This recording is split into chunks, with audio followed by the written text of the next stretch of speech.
समास 9 आत्मनिवेदन भक्ती ही शेवटची सर्वश्रेष्ठ भक्ती होय. श्रवण भक्तीपासून सुरुवात करून हळूहळू भगवंताशी जवळीक साधणे आणि अखेरीस देव आणि भक्त एकरूप होणे यात भक्तीची परिपूर्णता आहे. विवेकाने हा प्रकृती पुरुषाचा खेळ समजून घेऊन निर्गुण निराकार परमात्मा तत्व म्हणजेच मी असं अनुभवाला आलं पाहिजे. अर्थात यासाठी सद्गुरू कृपा प्राप्त व्हावी लागते. मीचे खरे स्वरूप जाणणे म्हणजेच आत्मनिवेदन होय.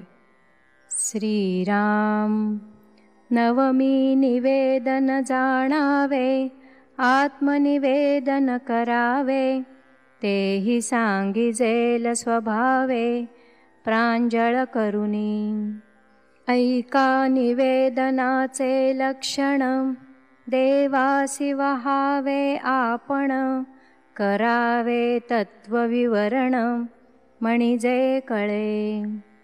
मी भक्त ऐसे म्हणावे आणि विभक्तपणेची भजावे, हे आघवेची जाणावे विलक्षण. भक्त म्हणजे विभक्त नव्हे आणि विभक्त म्हणजे भक्त नव्हे, विचारे विण काहीच नव्हे समाधान.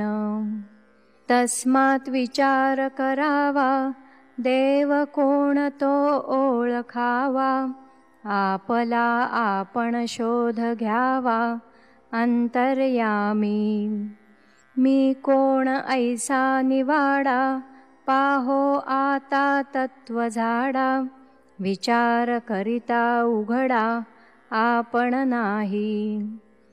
एक मुख्य परमेश्वरू, दुसरी प्रकृती जगदाकारू, तिसरा आपण कैचा चोरू आणिला मध्ये. ऐसे हे सिद्धची असता, नाथिली लागे देह अहंता, परंतु विचारे पाहो जाता काहीच नसे. आत्मा एक स्वानंद घन आणि अहमात्मा हे वचन, तरी मग आपण कैचा भिन्न उरला तेथे. सोहम हंसा हे उत्तर, याचे पहावे अर्थांतर, पाहता आत्मयाचा विचार आपण कैचा तेथे. त्वंपद तत्पद असिपद, निरसुनी सकळ भेदा भेद, वस्तु ठाईंची अभेद आपण कैचा. आपण मिथ्या साच देव, देव भक्त अनन्य भाव, या वचनाचा अभिप्राव अनुभवी जाणती.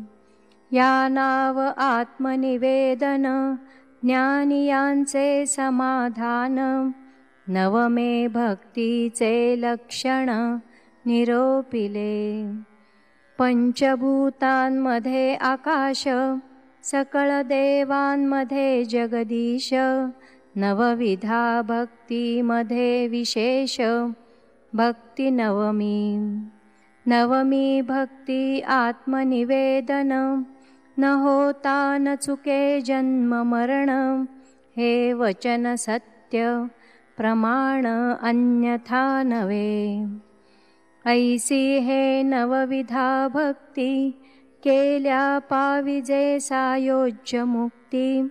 सायोज्य मुक्ती सकल्पांती चलन नाही.